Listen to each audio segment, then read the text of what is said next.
Hello. मन गई होली? कैसी मनी? आशा है आपकी होली बहुत अच्छी मनी होगी। आप सभी को होली की बहुत बहुत शुभकामनाएं। ये होली आप लोगों के लिए सफलता के शिखर पर पहुंचाने के लिए हो। तो अब काम की बात करते हैं। कैसी पढ़ाई चल रही है आप लोगों की? एग्ज़ाम्स की डेट्स आ चुकी है, कोर्स कंप्लीट हो चुके हैं और सेल्फ स्टडी का समय आ चुका है। मॉडल पेपर्स, परीक्षाओं की सारी सामग्री, जो भी चीज़ें सब आपके पास अवेलेबल है। आप उनके साथ अच्छे से तैयारी शुरू करें। कोर्स आपका अब तक एक बार कंप्लीट हो चुका होगा, तो आप मॉडल पेपर्स को करो। जितने आपकी प्रॉब्लम्स हैं उनको सॉल्व करो टीचर्स की सहायता से, सेल्फ स्टडी की सहायता से। जितना हो सके अपने नोट्स को देखो और अच्छे से तैयारी करो। अगर जिन पढ़ाई शुरू कर दी है और एक बार कोर्स हो चुका है तो बहुत बेस्ट है। अगर पढ़ाई शुरू नहीं की है तो भाई आप किसका इंतज़ार कर रहे हैं? क्या समय बचा है? अभी समय बहुत कम है कोर्स कंप्लीट करने के लिए। चाहे कोर्स आपके कुछ कम कर दिए गए हैं, लेकिन जो कोर्स है वो भी कम नहीं है। और दूसरी बात, अगर आपका कोर्स कम है तो आप ये मान कर चलो कि पेपर तो उतने ही नंबर का है, तो आपको उस कोर्स के महत्वपूर्ण क्वेश्चंस को भी करना होगा। यानी कोर्स के बीच में से भी जो क्वेश्चंस बनेंगे आपको वो भी कंप्लीट करने हैं। इसका मतलब ये है कि आपको मेहनत की और भी ज़्यादा ज़रूरत है अगर अच्छे अंक आपको प्राप्त करने हैं। तो आप अब जट जाएं, अपनी पूरी ताकत के साथ जुट जाएं, बिना समय गंवाए, बिना किसी और चीज़ों में अपने समय को बर्बाद किए। किसी भी चीज़ में अपना ध्यान ना दें, पूरे मन के साथ आप पढ़ें, पूरे दिमाग को आप कहीं भी ना लगाएं। जब ही सफलता आपके हाथ में आएगी और उसका परिणाम ये होगा कि जिस दिन आपका रिजल्ट आएगा आप बहुत खुश होंगे। आपके चेहरे पर खुशी होगी और आपके चेहरे आँखों में चमक होगी। और वो खुशी आपको तभी मिलेगी जब आप आज मेहनत करेंगे, आज आप सफलता के लिए प्रयास करेंगे। और जब आप पूरे मन से प्रयास करेंगे तो ऐसा हो ही नहीं सकता कि एग्ज़ाम्स में आपकी परफॉर्मेंस अच्छी ना हो।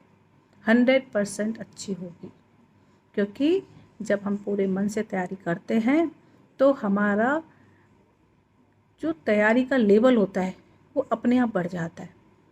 हमको नोट्स के साथ में लिख करके, पूरे तैयारी के साथ, पूरे मनोयोग के साथ, और जो चीज़ें हमको बताई गई हैं उनको पढ़ें। आप जितने मन से करेंगे उतना ही आपके लिए सफलता आपके करीब आती जाएगी। देखो भाई, जो बच्चे नहीं पढ़ रहे हैं वो क्यों नहीं पढ़ रहे हैं? आप घर से चले भी आए, क्लासरूम में भी आप आ गए हैं, टीचर्स आपको पढ़ाने आ गए हैं और आप नहीं पढ़ रहे। क्या मिल रहा है इससे? कोई फ़ायदा तो हो नहीं रहा। लेकिन आप पढ़ लेंगे तो नुकसान क्या होगा? तो पढ़ ही लें, उसका परिणाम ये होगा। देखो भाई, मेरा मानना ये है कि हर इंसान को मेहनत करनी पड़ती है जीवन में, हर इंसान को करनी पड़ती है। स्टूडेंट लाइफ में आप मेहनत करेंगे तो निश्चित रूप से आपका आगे का जीवन आसान हो जाएगा। एक नौकरी के साथ आप अपने जीवन को सरलता से जी पाएंगे। लेकिन अगर आप अब आराम करेंगे तो आपको आगे स्ट्रगल करना पड़ेगा, मेहनत करनी पड़ेगी। उसका कोई ऑप्शन नहीं है। ये आपके हाथ में कि आपको कब मेहनत करनी है। चाहे अब मेहनत कर लो आगे के लिए, चाहे अब आराम कर लो, अब पूरे जीवन मेहनत कर लो। और मेरा तो यही कहना है कि अब मेहनत करना ज़्यादा आसान है, ताकि आप ये एक स्थायित्व के जीवन आप जी सकें। देखो भाई, मेरे साथ में कुछ लोग हैं, वो कहते हैं कि किसी भी अधिकारी को देख करके कुर्सी तोड़ रहा है, आराम से तनख्वाह मिल जाती है। मैं एक बात पूछना चाहती हूँ, तुम्हारे साथ में कुछ बच्चे ऐसे होंगे जो मेहनत करते होंगे। एक दो बच्चे तो आप सोचो जो लगे रहते हैं, मेहनत करते हैं। अब वो अब भी मेहनत करें और पूरे जीवन भी मेहनत करें, और जो अब आराम कर रहे हैं वो बाद में भी आराम करें। भाई ये कैसे संभव है? तो अब मेहनत कर रहे हैं तो जब उनको कुर्सी मिलेगी तो क्या आपको हक है ये कहने का कि वो कुर्सी तोड़ रहे हैं या तनख्वाह ले जा रहे हैं? उस सब के लिए प्रयास करना पड़ेगा, मेहनत करनी पड़ेगी। तो आप भी मेहनत कीजिए, फिर सफलता ना मिले ऐसा संभव ही नहीं है। हाँ, आपने अगर उसमें कुछ कमी रख दी आपने लापरवाही की, तो उसका परिणाम तो आपको भोगना ही पड़ेगा। और वो नहीं भोगना पड़े तो आप पढ़ो उसके लिए।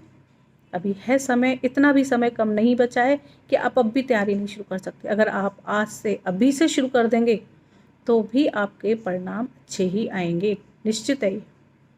और ये मान के मत चलो कि हम नहीं कर सकते, नहीं याद हो सकते। आप अपने ट्रिक्स के साथ में अपने टीचर्स से मिल करके, या फिर मैंने अपने वीडियो में पहले भी डाला था कि आपको कैसे पढ़ाई करनी चाहिए, कैसे याद करना चाहिए। अगर आप उस तरीके से तैयारी करोगे तो आपको याद होगा, निश्चित रूप से याद होगा। ऐसा कोई तरीका नहीं, ऐसा कोई कारण नहीं होता, ऐसा कोई सब्जेक्ट नहीं होता, ऐसा कोई टॉपिक नहीं होता जिसको आप नहीं कर सकते। थोड़ा सा उसको घुमा फिरा करके, थोड़ा सा उसके तरीके को बदल करके आप उसको अच्छे से याद कर सकते हो। आप उसको याद करने का एक तरीका ढूंढिए, अपने तरीके से उसको याद करने का प्रयास कीजिए। और सबसे अच्छा याद करने का तरीका होता है कि आप उसको कनेक्ट कर दीजिए अपने पिछले किसी याद करे हुए टॉपिक से। अगर आप ऐसा कर देंगे तो वो आपको पक्का याद हो जाएगा।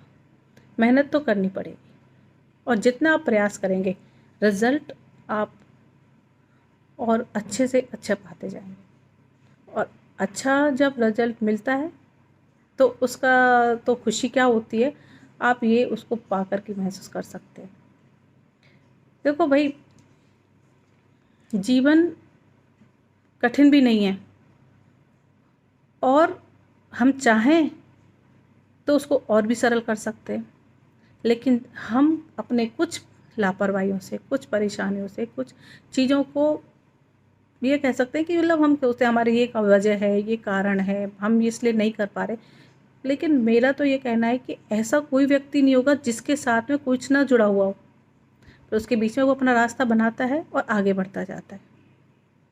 आप लोगों को भी यही करना है। जो परिस्थिति है, जो आपके साथ परेशानियां हैं, आपको उन परेशानियों के बीच में से ही अपने लिए रास्ता निकालना पड़ेगा और उसी के साथ आगे बढ़ना पड़ेगा सफलता की ओर। आप कहते हैं कि हमारी पारिवारिक परेशानी है, ठीक है, लेकिन आप अपनी समस्याओं को कब हल कर सकते हैं? जब आप खुद सफल हो जाएंगे, तभी तो परिवार को सपोर्ट कर पाएंगे। जब आप खुद ही सफल नहीं होंगे तो आपकी छोटी सी थोड़ी कोशिश परिवार को क्या सपोर्ट देगी। लेकिन आप एक लेवल पर अगर आगे बढ़ जाते हैं तो आप अपने परिवार को सपोर्ट भी दे सकते हैं और उनको ऊपर भी उठा सकते हैं। इसके लिए आपको मेहनत करनी पड़ेगी, आपको अपने परिवार के लिए, अपने आप के लिए मेहनत करनी पड़ेगी। पहले खुद खड़ा होना पड़ेगा, तभी आप किसी को सहारा दे सकते हैं। तो मेरा तो यही कहना है कि आपको अपनी मेहनत पूरी तरीके से करनी चाहिए, बहुत अच्छे से करनी चाहिए, बिना ये सोचे कि हमारे सफलता नहीं हो सकती, हमें याद नहीं हो रहा है। ऐसा नहीं होता है। और इस समय तो पढ़ाई का माहौल चल रहा है, तो जितना इस समय तो मतलब दिमाग इतनी तेज़ी से बच्चों का चल रहा है कि अगर वो पढ़ते हैं तो बहुत स्पीड से याद होता है, अच्छे से होता है। बस ज़रूरत है कि आप अपने आप के अंदर पहले ये सोचें कि हमको पढ़ना है, याद करना, और हमें आगे बढ़ना है। और फिर देखो आप पढ़ते हैं कि नहीं पढ़ते। बिल्कुल आपको याद होगा, 100% याद होगा। आप पढ़ें, पूरे दिल से पढ़ें, मन लगा के पढ़ें और आगे बढ़ते जाएं। क्वेश्चंस पेपर के जितने भी मॉडल पेपर हैं आपको मिलते हैं, आप उनको हल करिए, उनको अच्छे से समझिए। मैंने पहले भी कहा और अब फिर कहूँगी कि पेपर को समझना आंसर देने से ज़्यादा इम्पॉर्टेंट होता है। हमको कई बार क्वेश्चंस आते हैं लेकिन हम उस क्वेश्चन को प्रॉपर तरीके से जवाब नहीं दे पाते, इसलिए हमको मार्क्स पूरे नहीं मिलते। इसलिए क्वेश्चन को बहुत ध्यान से पढ़ना चाहिए, पेपर को समझना बहुत ज़रूरी है। तो इसलिए मॉडल पेपर करने बहुत ज़रूरी है। आप अब मॉडल पेपर बिल्कुल शुरू कर दीजिए, जितने हो सके उतने ज़्यादा से ज़्यादा मॉडल पेपर आप निकालो। और जब मॉडल पेपर आपके सामने से निकलेंगे तो आपको अलग अलग तरीके के क्वेश्चंस, आपके एक ही क्वेश्चन को कितने रूप में पूछा जा सकता है ये आपके सामने आएगा। और जब ये चीज़ें आपके सामने आएंगी तो आप बड़े आराम से समझ पाओगे कि कैसे किस प्रश्न का जवाब हमको देना है। और आप उसको नोट भी कर सकते हो ताकि एग्ज़ाम में आपके वो छोटे छोटे नोट्स रिवीजन के तौर पर काम आएंगे। तो अपनी तैयारी को एक बिल्कुल सुनियोजित तरीके से, क्रमबद्ध तरीके से करें। एग्ज़ाम के जो आया स्कीम आई है उसमें देखें किस में गैप है, किस में गैप नहीं है। जिस पेपर में गैप नहीं है उसकी तैयारी पहले करके रख लें, ताकि जब रिवीजन का समय नहीं मिले तो आपको बहुत अधिक परेशानी ना हो, प्रेशर में नहीं आए, और आप थोड़ा सा उसको देखें तो ही आपको सब कुछ याद आ जाए। जिन पेपर्स में गैप है उनकी तैयारी आप अब कर लें और उसमें रिवीजन के लिए जितना समय निकलता है वो समय निकाल लें।